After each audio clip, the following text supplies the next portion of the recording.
खबर ना हो जाए कल के अखबार में, नर्तकी रात भर नाची अंधों के दरबार में। एक बार जोरदार तालियां बजाइएगा।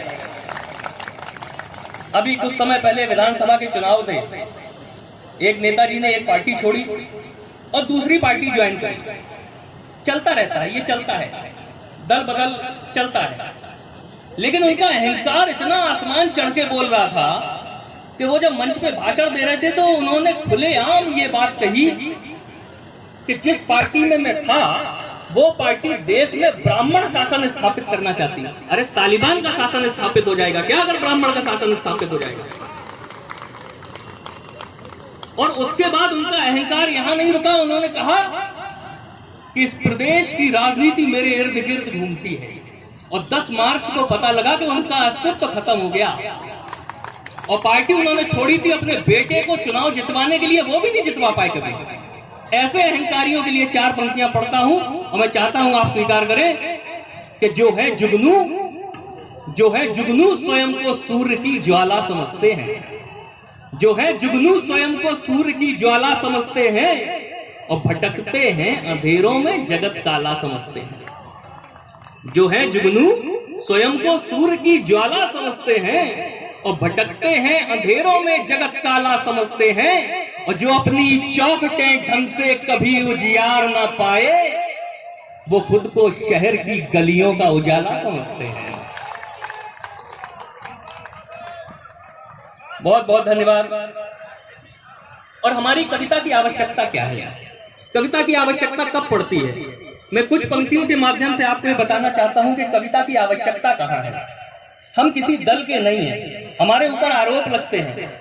कहीं कोई हमें भाजपाई बोलने लगता है, कहीं कांग्रेसी बोलता है, कहीं सपाई बोलता है। लेकिन 2 पंक्तियों में इस मंच का चरित्र और अपना चरित्र पढ़ता हूं कि गौरी नंदन के मूषक और महाकाल के नंदी है। गौरी नंदन के मूषक और महाकाल के नंदी है। हम दिनकर के चरणों की धूल सत्ताओं के प्रतिद्वंदी हैं। राजनीति हमें क्या बांधेगी साहब? देखिए कविता का उत्तरदायित्व कहां है और कब होता है। मैं पढ़ता हूं कि अभिव्यक्ति जब सत्ता के आंगन की दासी हो जाए, अभिव्यक्ति जब सत्ता के आंगन की दासी हो जाए, राजधर्म जब भौतिकता में डूब विलासी हो जाए, चीरहरण को देख मौन दरबारी अंध व्यवस्था हो, जब शकुनी के द्यूत पटल पर हारी मूक व्यवस्था हो, जब समाज के तानों पर सीता बेचारी दिखती है, तथा कथित मर्यादा की बेबस लाचारी दिखती है, यत्र नार्यस्तु पूज्यन्ते के भाव को जब अवसान मिले, यत्र नार्यस्तु पूज्यन्ते के भाव को जब अवसान मिले, जब गौरी को गर्भ में ही सम्मान नहीं शमशान मिले, जब गौरी को गर्भ में ही सम्मान नहीं शमशान मिले, सुरा सुंदरी के सम्मुख जब नंद घमंडी हो जाए, सुरा सुंदरी के सम्मुख जब नंद घमंडी हो जाए, जब मृत्यु के भय से पूरा तंत्र शिकंडी हो जाए, जब मृत्यु के भय से पूरा तंत्र शिकंडी हो जाए, तब चाणक्यों को नंदों के मुंह पे थूकना पड़ता है। अंतिम पंक्ति सौंप रहा हूं साहब कि तब चाणक्यों को नंदों के मुंह पे थूकना पड़ता है और तब कविता को मुर्दों में भी प्राण फूंकना पड़ता है, तब कविता को मुर्दों में भी प्राण फूंकना पड़ता है। बहुत बहुत धन्यवाद दादा। मेरे मन के आक्रोश हैं। राम मंदिर बनता है, हम ब्राह्मण कुल के लोग हैं। सुबह जब माता जी पूजा करती हैं और घंटी बजाती है ना, उस आवाज से हमारी भी आंखें खुलती हैं। लेकिन एक दुनिया के सबसे बड़े धर्मनिरपेक्ष लोकतंत्र के समाज में कैसे निकला जाता है, ये तमीज भी हमारे घरों में सिखाई जाती है। ये भी हम जानते हैं कि कैसे निकलना है। लेकिन क्या होता है, और ये समस्या दिल्ली के सिंहासन से हिंदुस्तान के हर घर के आंगन तक की है। मैं पहले ये कह रहा हूं कि मैं गैर राजनीतिक व्यक्ति हूं और जहां आप पहुंचना चाहते हैं वहां भी पहुंचूंगा, परेशान ना हो। एक एक को लेने लीजिए। एक अभिनेत्री, उसका आत्मविश्वास इतना बढ़ जाता है कि वो खुलेआम टीवी चैनल पर ये कहती है कि आजादी हमें लीज पर मिली। और ये समस्या उसकी नहीं है, ये समस्या दिल्ली के सिंहासन से हिंदुस्तान के हर घर के आंगन तक की है कि हम अपने पूर्वजों के महत्वों को भूलते जा रहे हैं, उनके योगदानों को भूलते जा रहे हैं। मैं 4 पंक्तियां सौंपना चाहता हूं अपने उम्र के लोगों को, युवाओं को सौंपना चाहता हूं, अपने साथ ले जाइए 4 पंक्तियां साहब। इससे पहले कि जुबां मगरिब की तमीज हो जाए, इससे पहले कि जुबां मगरिब की तमीज हो जाए, आओ हम फिर से अपने पुरखों के अजीज हो जाएं। इससे पहले कि जुबां मगरिब की तमीज हो जाए, आओ हम फिर से अपने पुरखों के अजीज हो जाएं। और चुनौती देता हूं कि नए दौरों में जीते हो तो जाओ आसमां छू लो, नए दौरों में जीते हो तो जाओ आसमां छू लो। नई पीढ़ी का मतलब ये नहीं कि बदतमीज हो जाए, नई पीढ़ी का मतलब ये नहीं। और बड़ा आशीर्वाद आप लोगों का मिला, लेकिन मैं अपने बड़ों से भी कुछ कहना चाहता हूं। उन्हें ये ध्यान रखना चाहिए कि ये देश विवेकानंद का देश है, ये भगत सिंह चंद्रशेखर आजाद का देश है। हम अपने बच्चों के कंधों पर इतनी जिम्मेदारियां लाद रहे हैं कि हमारा बच्चा अगर परीक्षा में फेल हो जाता है तो हमें लगता है हम अपमानित हो गए, हम कैसे घर के बाहर निकले, हम सिर पटक के रोने लगते हैं। मैं 4 पंक्तियां केवल अपने बड़ों को सौंपना चाहता हूं, अपने घुटनों पर बैठकर विनम्रता से ये पंक्तियां सौंपना चाहता हूं। और मैं चाहता हूं आप विनम्रता से ये 4 पंक्तियां स्वीकार करें कि बिना कारण कभी हाथी मतवाले नहीं होते, बिना कारण कभी हाथी मतवाले नहीं होते, और शराफत ठोस हो इज्जत के फिर लाले नहीं होते। बिना कारण कभी हाथी मतवाले नहीं होते, और शराफत ठोस हो इज्जत के फिर लाले नहीं होते। और खताएं नौ निहालों की कलंकित खाक कर देंगी, खताएं नौ निहालों की कलंकित खाक कर देंगी। चिरागों के धुएं से घर कभी काले नहीं होते, चिरागों के धुएं से घर कभी काले नहीं होते। और एक अंतिम गीत मैं आपके सम्मुख रखना चाहता हूं।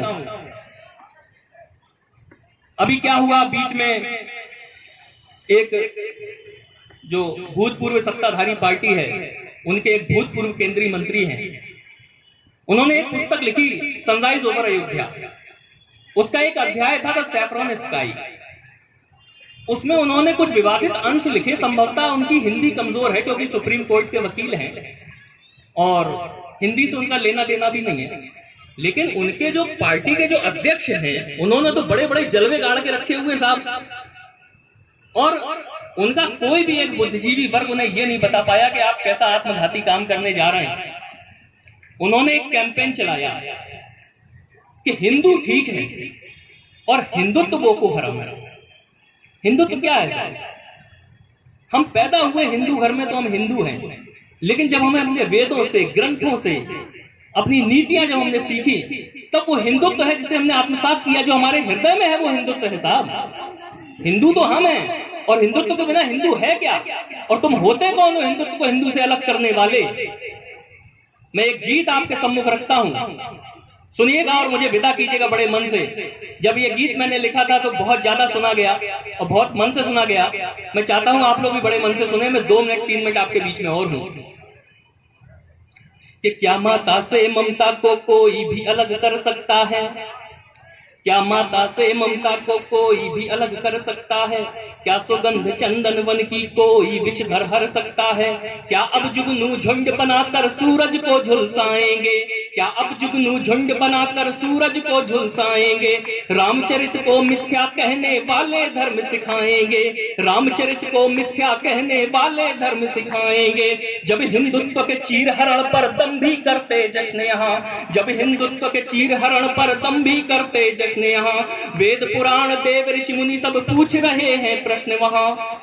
कौन सा प्रश्न पूछ रहे हैं? क्या आवश्यकता पड़ गई कि जब हिंदुत्व के चीर हरण पर दम भी करते जश्न यहाँ, वेद पुराण देव ऋषि मुनि सब पूछ रहे हैं प्रश्न वहां। धर्म सनातन की असमत लुटवाने वाले कौन हैं? हिंदू का हिंदुत्व मिटाने वाले आखिर कौन है? हिंदू का हिंदुत्व मिटाने वाले आखिर कौन है? बहुत आरोप है हमारी वर्ण व्यवस्थाओं पर, हमारी नीतियों पर। मैं उदाहरणों के साथ बात कहने का कवि हूं। मैं तब अगला बंद रखता हूं और आप एक एक पंक्ति को स्वीकार करेंगे कि ऊंच नीच से ऊपर उठकर हमने सब स्वीकार किया। यही तो सबसे बड़ा आरोप है ना हमारे ऊपर, कि ऊंच नीच से ऊपर उठकर हमने सब स्वीकार किया। रावण हमने किया उपेक्षित, वाल्मीकि से प्यार किया। देव तलक अपराध करें तो नीति उन्हें दंडित करती, देव तलक अपराध करें तो नीति उन्हें दंडित करती। बलि और प्रहलादों को ये ही महिमा मंडित करती। बलि और प्रहलाद कौन थे? दानव कुल के राजा थे ना। लेकिन हमारी नीतियों ने कहा कि ये सदाचारी हैं, इन्हें स्वीकार कीजिए, ये सम्मानी है, ये आपको कुछ दे सकते हैं, तो हमने उनका सम्मान किया। और रावण त्रिकालदर्शी, परम विद्वान, लेकिन हमारी नीति ने कहा कि ऐसे बहुत विद्वान है हमारे यहाँ यार, जो पर स्त्री हरण कर सकता है उसका क्या चरित्र होगा, ऐसे हटाइए रास्ता। हमने हटा दिया उसे। आप आरोप लगाएंगे हमारे ऊपर, तब सुनेगा कि देव तलक अपराध करें तो नीति उन्हें दंडित करती। बलि और प्रहलादों को ये ही महिमा मंडित करती। सहनशीलता देख हमारी उन्हें शरारत सूझ रही। धरा अयोध्या की प्रतिपल सबसे बस ये ही पूछ रही।